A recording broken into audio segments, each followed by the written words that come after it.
All right, Crystal on here asks, she says, my 10-year-old son wants to know, how can God be in all places at once? Good question. Yeah. That's what I want to know too. Well, so do we know his 10-year-old son's name? No. Okay. 10-year-old son of Crystal. There are, when we're talking about God, he's way beyond us, right? And so you probably know the first verse in the Bible.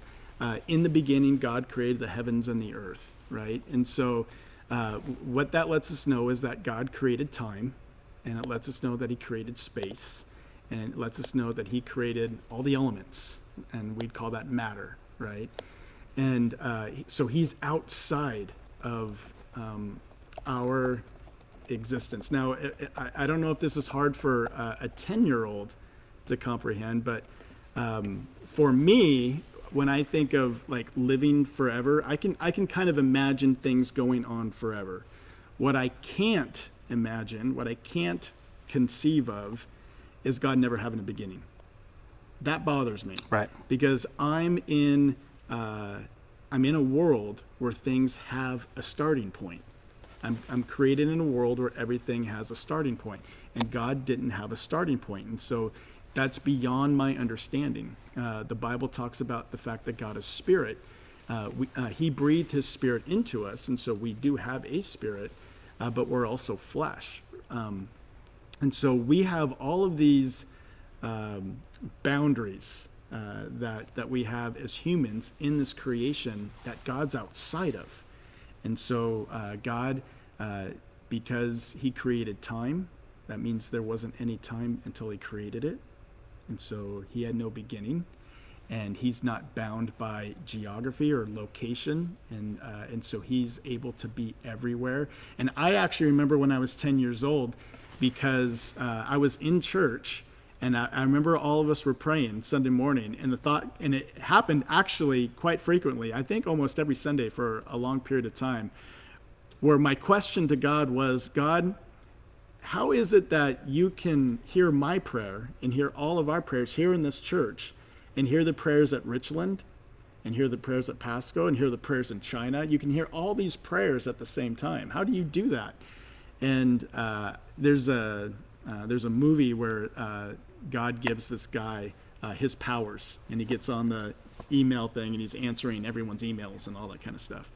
And I used to think that that's kind of how it was, where God just kind of answered everyone's real quick or something like that, just went one to the other, one to the other, one to the other. But the fact that God's outside of time literally means that he can spend all of eternity listening to my prayer. And he's not losing time by listening to you and your prayer. Now, how do you get that as a 10-year-old? I don't know, because I don't understand it as a 40-year-old. Yeah, that's tough.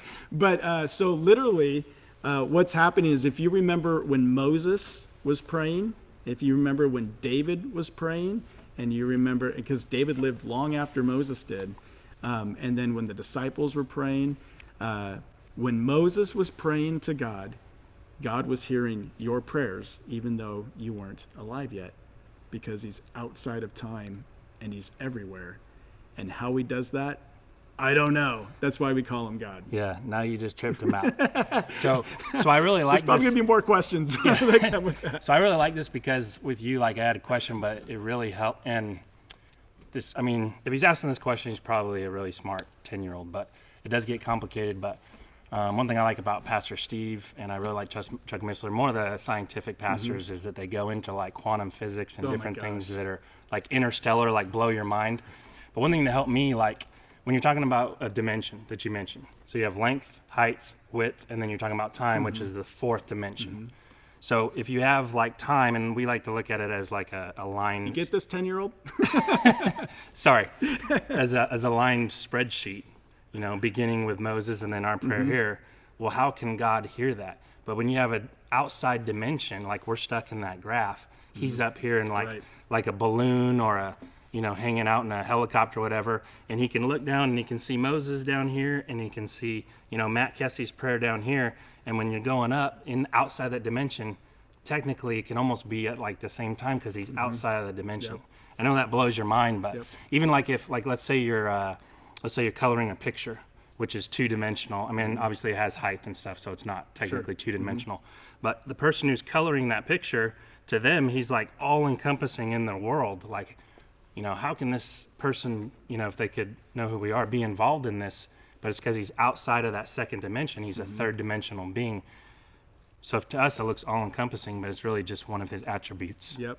And it's one of those things that I love about God in the sense that he's bigger than me. There's a passage in 1 Corinthians that talks about no one can understand the mind of a man except for the mind of that man, right? And to whom that man he chooses to reveal it to. So what am I thinking of right now? I have no idea. I'm thinking of tacos. What am I thinking of right now? The ice cream. I'm thinking of tacos. What am I thinking of right now? Tacos. How'd you know? Oh, it's a good guess. Why'd you guess tacos? Because you set me up. Yeah, because I revealed it to you. Yeah. Right? And that's the way it is with God. The only way that I can know God is to be equal with God, greater than God, which I'm neither one, or God reveals it to me, right? And so what he's done is he's revealed us these things through his Spirit. And the fact that God is beyond me is perfect because I'm dealing with a God that's bigger and more beyond me than I understand. And that actually is important when it comes to the understanding of Jesus, because what Jesus is God coming in human form. And so literally when I was 10 years old, I was praying to God going, God, how hard is this for you? I mean, do you really understand me? Do you get me? Because, and I understand that you know everything. I understand that you get that. But come on, Lord, if you have a problem, all you have to do is just speak the word and the problem goes away. I don't have that, right? And so how do you possibly understand what it's like to be me?